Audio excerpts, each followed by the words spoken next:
পিছিয়ে গেল বাংলাদেশ দলের নেপাল যাত্রা।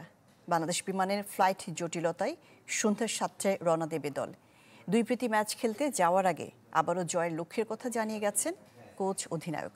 স্কোয়াডে নেই হামজা চৌধুরী, প্রথমবার ডাক পেয়েছেন আবদুল্লাহ ওমর। ইনজুরির সংখ্যা থাকলেও শেষ পর্যন্ত নেপাল অভিযানে সাক্ষী হয়েছেন ফয়সাল আহমেদ ফাহিম। হামজা অধ্যায় শুরুর পর প্রথমবার তাকে ছাড়া খেলবে বাংলাদেশ। নেপালের বিপক্ষে দুই ম্যাচের জন্য ক্যাম্পে থাকা ২৪ ফুটবলারের মধ্যে আলমগীর মোল্লা বাদ পড়েছেন চূড়ান্ত দল থেকে। প্রথমবার জাতীয় দলের অভিজ্ঞতা ফোর্টিস এফসি ডিফেন্ডার আবদুল্লাহ ওমরের। অক্টোবরে হংকংয়ের বিপক্ষে এশিয়ান কাপের দুই ম্যাচ, যার প্রস্তুতি হিসেবে নেপালের বিপক্ষে খেলছে লাল সবুজ। তবে অনূর্ধ্ব ২৩ দলের ব্যস্ততায় জাতীয় দলে নেই মুরসালিন আলামিনরা।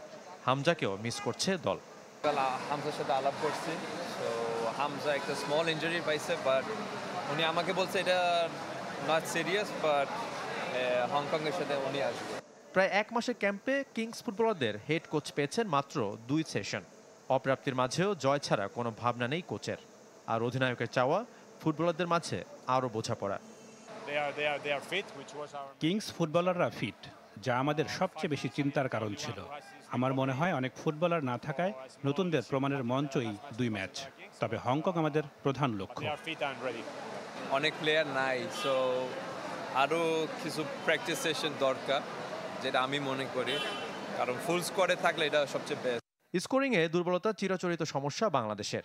তবে স্থানীয় ক্লাবগুলোর সাথে 4 প্রস্তুতি ম্যাচ খেলে আত্মবিশ্বাসী হেড কোচ।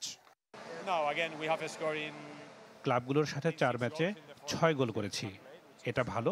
আশা করি নেপালের বিপক্ষে তা অব্যাহত থাকবে। প্রীতি ম্যাচে নিয়মিত হলেও এশিয়ান কাপ বাছাইয়ের 2 ম্যাচে খেলা হয়নি জামাল ভুঁইয়ার। তাই হংকংয়ের বিপক্ষে খেলার আকুতি তার কণ্ঠে।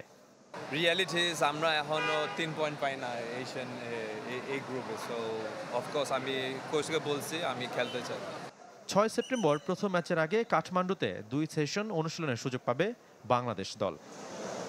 শাফাত মিদুল, চ্যানেল 24, ঢাকা।